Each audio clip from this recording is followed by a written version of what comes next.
Bueno, pues así. No sé si miraron el video que hice la semana pasada, pero hablé de la Biblia y que la Biblia es un libro, pero adentro de este libro hay 66 libros. Y este libro actualmente es dos Biblias, o sea, dos libros que cada uno tiene 66 libros. Pero, ¿qué es la Biblia? Es la palabra de Dios, ¿verdad? Okay. Pero ahora voy a estar hablando del Evangelio, que es una gran parte de la Biblia. Y hace varios años un misionero de la India estaba hablando en Chicago, hablando de su viaje. Y al fin de su discurso, un joven crítico hizo esta pregunta. Me preguntó, ¿por qué pasa la India a molestar a esa gente acerca de Jesucristo? ¿No se las arreglan bien sin él? La respuesta fue sencilla y muy significativa. El misionero respondió así. Dijo, no, joven, no se arreglan bien sin Jesucristo. Nadie en ningún lugar se la arregla bien sin él. Algunas personas pueden preguntar, ¿por qué los evangelistas van a África con su religión? Tienen sus propias religiones. Así que, ¿por qué molestarlos con la de nosotros? Es posible que se sorprenda bastante de la respuesta de que los misioneros de los Estados Unidos no van a predicar su religión. El mensaje es el Evangelio de nuestro Señor Jesucristo. No cruzaría la calle caminando y mucho menos viajaría a África para predicar sobre religión. Pero solo predico el Evangelio del Hijo de Dios. A través de los siglos ha habido cientos de miles de personas que han compartido la dedicación del apóstol Pablo, el jefe de los apóstoles. Y en el libro de Hechos, capítulo 20, versículo 24, nos dice, nada de esto me conmueve, ni estimo mi vida preciosa para mí mismo, a fin de terminar mi carrera con gozo y el ministerio que he recibido del Señor Jesús, para dar testimonio del Evangelio de la gracia de Dios. Hay miles de religiones, pero solo hay un Evangelio. Vamos a empezar como normalmente con nuestra oración. Este es mi Biblia. Este es mi Biblia. Soy lo que dice que soy. Tengo lo que dice que tengo. Puedo hacer lo que dice que puedo hacer. Puedo enseñar la palabra de Dios. Lo confesaré con valentía. Mi mente está alerta. Mi corazón es receptivo. Nunca volveré a ser el mismo. En el nombre de Jesús. Amén. Verán, las religiones vienen como un producto de los razonamientos de la mente humana. El Evangelio es la revelación de la mente de Dios. Las religiones se originan en la tierra, pero el Evangelio se originó en el cielo. Las religiones son hechas por el hombre. El Evangelio es un don de Dios. Las religiones, todas ellas, son la historia de lo que la gente pecadora trata de hacer por un Dios santo. El Evangelio es la maravillosa historia de lo que un Dios santo ya ha hecho por la gente pecadora. La religión es la búsqueda de Dios por parte de la humanidad. El Evangelio es el Salvador Dios buscando a hombres y mujeres perdidos. En el mejor de casos, la religión solo puede tener éxito en producir una reforma externa. El Evangelio crea una transformación interior. La religión son los buenos puntos de vista, las opiniones de personas pecadoras. El Evangelio es una buena noticia, la declaración de un Dios justo y amoroso. A veces podríamos resumir el tema de esta manera. Las religiones pueden poner una nueva abrigo en una persona, pero el Evangelio pone una nueva persona adentro del abrigo. El apóstol Pablo dijo en Romanos capítulo 1, versículo 16, no me avergüenzo del Evangelio de Cristo, porque es el poder de Dios para salvación a todo aquel que cree. El Evangelio es el poder de Dios que toma a un ladrón y lo convierte en una persona honesta. El Evangelio es el poder de Dios que transforma a un asesino en una persona cuyo corazón está lleno de amor. El Evangelio es el poder de Dios que toma a un hombre o una mujer caídos, lo levanta y lo hace tan puro como ángel. El Evangelio es el poder de Dios que transforma a un borracho en un ciudadano soberbio. El Evangelio de Jesucristo es el poder de Dios que puede cambiar. Después de más de 2000 años, el Evangelio no ha perdido nada de su antiguo poder. Es tanto el poder de Dios para la salvación hoy como cuando se predicó por la primera vez. Puede superar todos los obstáculos y derribar todas las barreras. El pecado no es un obstáculo porque incluso en los extremos de la desesperanza y la degradación, el Evangelio prospera porque trae consigo la abundante gracia de Dios. Hace poco vi un letrero, como dije la semana pasada, enfrente de una iglesia aquí en Pueblo. Y el letrero dijo, un libro puede informarte, pero solo la Biblia puede transformarte. Dios es tan rico que no venderá nada de esto. Incluso los más ricos son tan lastimosamente pobres que no podrían comprarlo. Viene como un regalo gratuito, por gracia, por fe, más nada. El Evangelio funciona igual en todas partes. Ha sido declarada en todos los continentes de la tierra bajo todas las condiciones sociales, raciales, culturales y económicas imaginables. Siempre funciona y siempre produce el mismo fruto. Disipa las tinieblas, libera de la esclavitud, libera a los cautivos, pecadores y imparte libertad y paz. Hay una ignorancia generalizada incluso entre los cristianos en cuanto a los ingredientes que componen el Evangelio.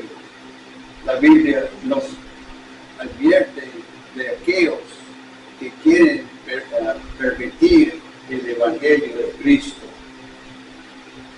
Y este mensaje puede encontrar en Gálatas, capítulo 1, versículo 7.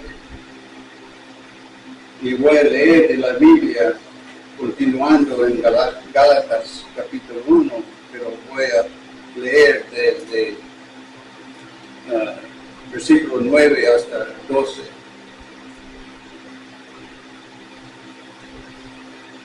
Y la Biblia dice, como ya lo hemos dicho, ahora lo repito, Si alguien les anda predicando un evangelio distinto del que recibieron, que caiga bajo maldición. ¿Qué busco con esto? ¿Ganarme la aprobación humana o la de Dios? Piensan que procuro agradar a los demás. Si yo buscara agradar a otros, no sería siervo de Cristo. Versículo 11 dice: quiero que sepan, hermanos, que el evangelio que yo predico no es invención humana. No lo recibí no lo aprendí de ningún ser hermano, sino que me llegó por revelación de Jesucristo. Otra vez, en Gálatas capítulo 1, versículos 9 a 12. Puesto que este evangelio es el evangelio de la gloria de Dios, el individuo que predica otro evangelio a un evangelio mixto, o un poco de ley, un poco de gracia, un poco de Cristo, un poco de sí mismo, un poco de fe, un poco de obras, le roba a Dios la gloria y al pecador la esperanza. Puedes ver fácilmente que no hay nada más importante que debes saber y tener claro en tu pensamiento que el evangelio de Jesucristo. El Nuevo Testamento insiste en que somos salvos al creer en el evangelio. Si crees en el evangelio, serás liberado del castigo y que el poder del pecado aquí y ahora. Y cuando termine esta breve vida en la tierra, irás al cielo. Si no crees en el evangelio, estarás perdido en las tinieblas de fuera. De modo que, como ves, todo lo que determina el destino entero es ciertamente digno de nuestro estudio más cuidadoso. La palabra evangelio aparece más de 100 veces en el Nuevo Testamento. Se describe de muchas maneras porque Dios Todopoderoso no quiere que nadie quede en la oscuridad con respecto a su alma que nunca muere. Se le llama el Evangelio de Dios porque se origina en su amor. Él es el Evangelio de Cristo porque fluye del sacrificio de Cristo y porque Jesucristo es el único objeto de la fe evangélica. Es el Evangelio de la gracia de Dios porque salva a los condenados por los 10 mandamientos.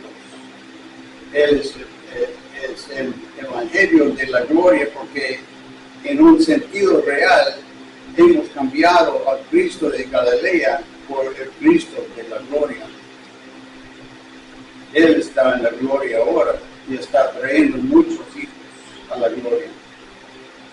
Se le llama el Evangelio de nuestra salvación porque es poder de Dios para salvación a todos aquellos que creen. Se le llama el Evangelio de la incircuncisión porque salva y acepta totalmente aparte de las formas rituales y ordenanzas. Se le llama el Evangelio de la paz porque a través de Jesucristo hace la paz entre el pecador y Dios y en parte paz interior. Cuando un joven pastor le preguntó a una anciana moribunda si había hecho su paz con Dios, ella respondió: no he hecho paces con Dios y no tengo miedo de morir. Verás, no necesito hacer paz con Dios, porque Jesucristo hizo paz con Dios hace más de 2000 años a través de la sangre de su cruz. Y yo simplemente estoy descansando en la paz que Él hizo. ¿Qué es entonces el Evangelio de de la gracia de Dios. Si la Biblia enseña que somos salvos al creer el Evangelio, ¿qué es lo que estamos llamados a creer? Miramos del apóstol Pablo la respuesta. Esto encuentro en la Biblia en 1 Corintios capítulo 15, versículos 1 a 4.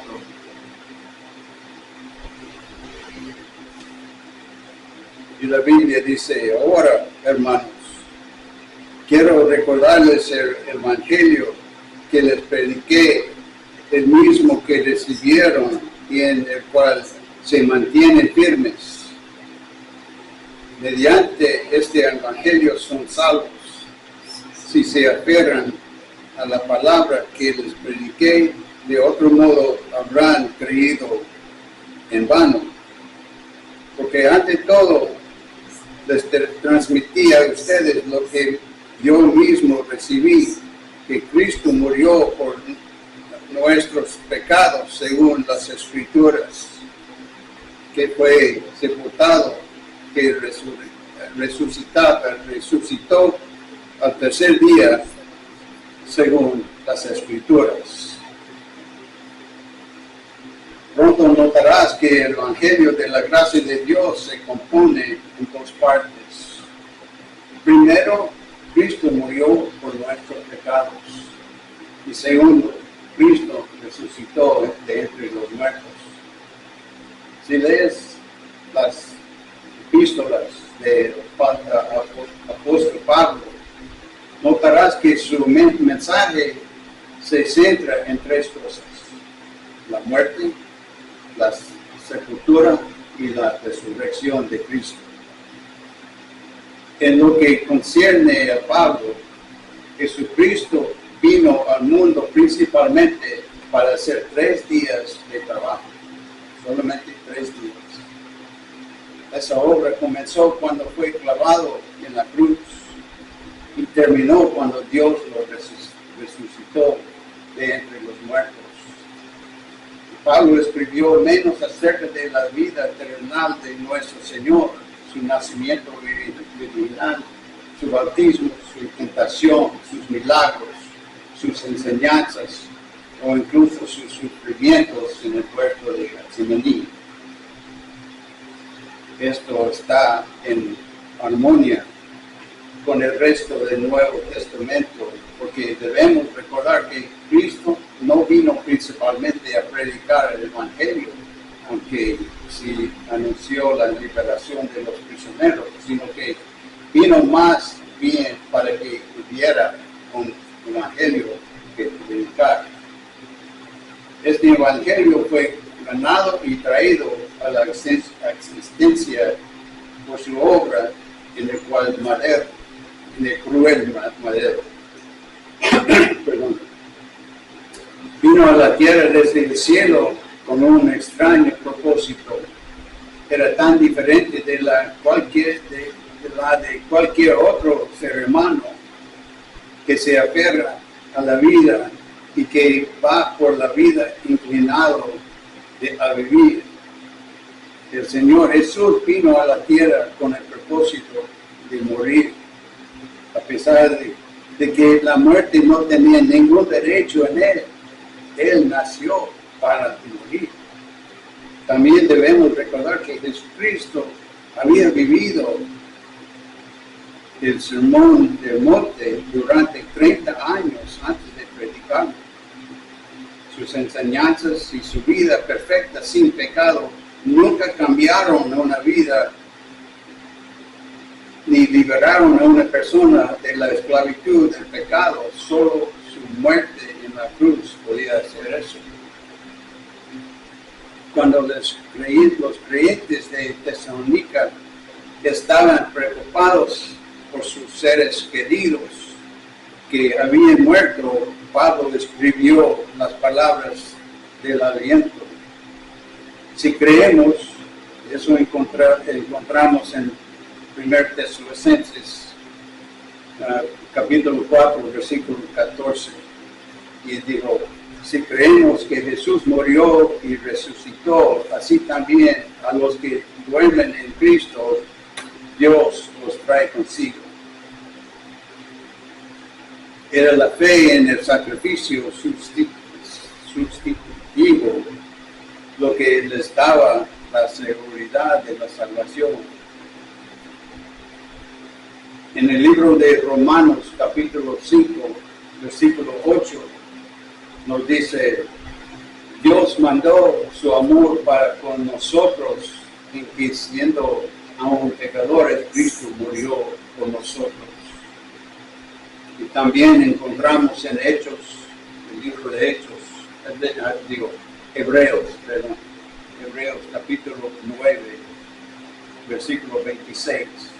Dice: una vez en el fin del mundo se manifestó una vez para quitar el pecado por el sacrificio de sí mismo. Cristo fue ofrecido una sola vez para llevar los pecados de muchos. En el libro, en la carta de 1 Pedro, capítulo 3, versículo 18, Simón Pedro declaró lo mismo. Digo, porque también Cristo padeció una sola vez por los pecados injustos, por los injustos, para llevarnos a Dios. Todos hemos quebrantado las leyes de Dios y nos hemos burlado de sus mandamientos, y por lo tanto todos estamos bajo la sentencia de muerte. El pecado contra un Dios infinito incurre en culpa y exige un sacrificio infinito. Pero el Hijo infinito de Dios, nuestro Señor Jesucristo, ha muerto y a morir ha respondido plenamente a toda demanda que está contra nosotros. Si alguien en nuestro país fuera condenado a muerte por asesinato y uno de sus amigos se presentará ante un juez diciendo que moriría justamente en el lugar del condenado, el tribunal se vería obligado a dictar una decisión de que, según nuestras leyes, un hombre no puede morir en el lugar de otro. Pero encontramos en Isaías capítulo 53, en versículo 10, Dios dijo: no está obligado por las leyes de los hombres, porque dijo, agradó al Señor herirlo, lo ha afligido, su alma es una ofrenda por el pecado. Pero puede decir, la muerte de Cristo tuvo lugar hace más de 2000 años. ¿Cómo puede creer eso, salvarme del pecado ahora? ¿Cómo puede cambiar todo mi destino eterno creyendo lo que un hombre hizo hace tanto tiempo? Cuando Martin Luther vio la gran verdad de que la justificación era por gracia, que la justificación era por la fe, que la justificación era por la sangre de la cruz, exclamó: el Calvario parece como si fuera ayer. Como acontecimiento histórico, nosotros, los seres humanos, con nuestras limitaciones de tiempo y espacio, fechamos la muerte del Señor Jesús en el primer siglo de esta era actual y la colocamos sobre la colina verde que está lejos, fuera de la muralla de la ciudad. Pero en lo que concierne a Dios, es un evento atemporal. En Apocalipsis capítulo 13, versículo 8, en realidad Jesús fue asesinado en la mente y el plan de Dios antes de la fundación del mundo. Y también encontramos en Apocalipsis capítulo 5, versículo 6, se le describe como un cordero, como si hubiera sido inmolado. En el libro de Hebreos se habla de nuestro acceso a la presencia de Dios como el camino de los recién muertos y de la vida. Para el ojo de la fe, la muerte de Jesucristo está tan cerca de nosotros como lo estuvo del ladrón que murió en la cruz junto a Jesús. Pero el apóstol Pablo no se detuvo declarando la obra de la cruz. El hecho de que el Señor Jesús muriera para salvar es la mitad del Evangelio. El hecho de que Él resucitó de entre los muertos para guardar es la otra mitad del Evangelio. Ambos son esenciales en el Evangelio de la gracia de Dios. Habría sido un Salvador insuficiente si Jesús hubiera permanecido muerto. El hecho de que Él haya muerto y ahora viva en el cielo por nosotros prueba que Él es un Salvador, que todo lo basta. La diferencia vital entre nuestra fe sobrenatural y todas las religiones naturalistas del mundo es la resurrección de Jesús de entre los muertos. Leí acerca de un hombre que guiaba a un pequeño grupo desalinados de curiosos entre las lápidas de un cementerio en Ohio. Fue un intento desesperado de recuperar el espíritu del gran mago Howard Thurston. La historia decía, la sombra del mago de fama mundial no pudo emerger de las sombrías sombras del mausoleo barrido por el viento y la lluvia. Poco después de mediodía, la hora de la muerte de Thurston, años antes, su amigo cruzó la puerta del mausoleo. En sus manos sostenía una foto del explorador Gareth Wells, otro amigo del mago. Invocó al fantasma de Thurston para que se manifestara ante mí, quitándome este cuadro de la mano. Y en silencio se podía sentir. El cuadro quedó en la mano del amigo. Entonces el propio amigo de Thurston rompió el silencio y dijo, no estoy desanimado, volveré el año que viene. Tú y yo no sabemos nada de esas cosas. Puede ser que el próximo año el Señor esté dispuesto a que Thurston venga a mí.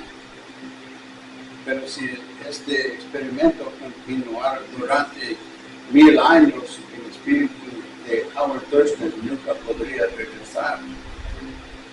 Pero Jesús regresó, no solo espiritualmente, sino corporalmente. Él cumplió su promesa así como cumple cada promesa. Cuán completamente diferente de la vana jactancia de hombres y mujeres fue su radiante resurrección. Esto pues es el Evangelio. Este es el mensaje que cuando se cree nunca deja de convertirse en el poder de Dios para salvación. No hay casos difíciles o desesperados. Para muchos que perecen en sus pecados, es necedad, pero para nosotros, los que somos salvos, es poder de Dios. En 1 Corintios capítulo 15, versículo 3, leemos: Cristo murió por nuestros pecados conforme a las Escrituras. Esta es la única base sobre la cual un Dios santo y justo puede perdonar tus pecados y recibirte para sí mismo. Este que fue crucificado ahora vive en poder de resurrección en la gloria. Dios Todopoderoso ha declarado que Él es el príncipe y el salvador. Cerca de leche de muerte de un hombre que durante toda su vida había expresado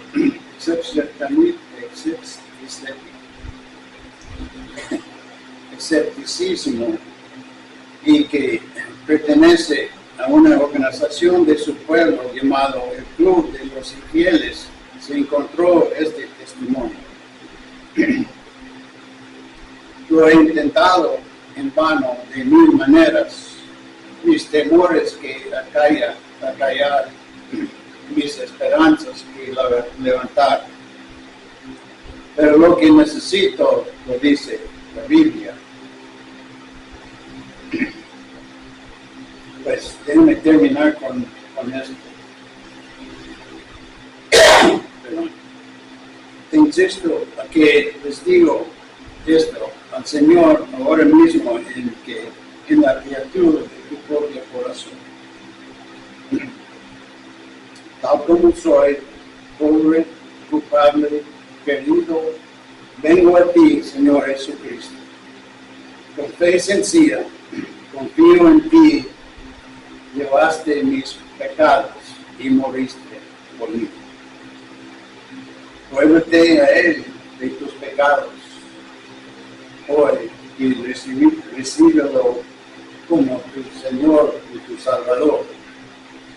Si lo recibas a Él, Él te recibirá. Y encontrarás que este Evangelio que habla de su muerte, sepultura y resurrección por ti es el poder de Dios para salvación eterna.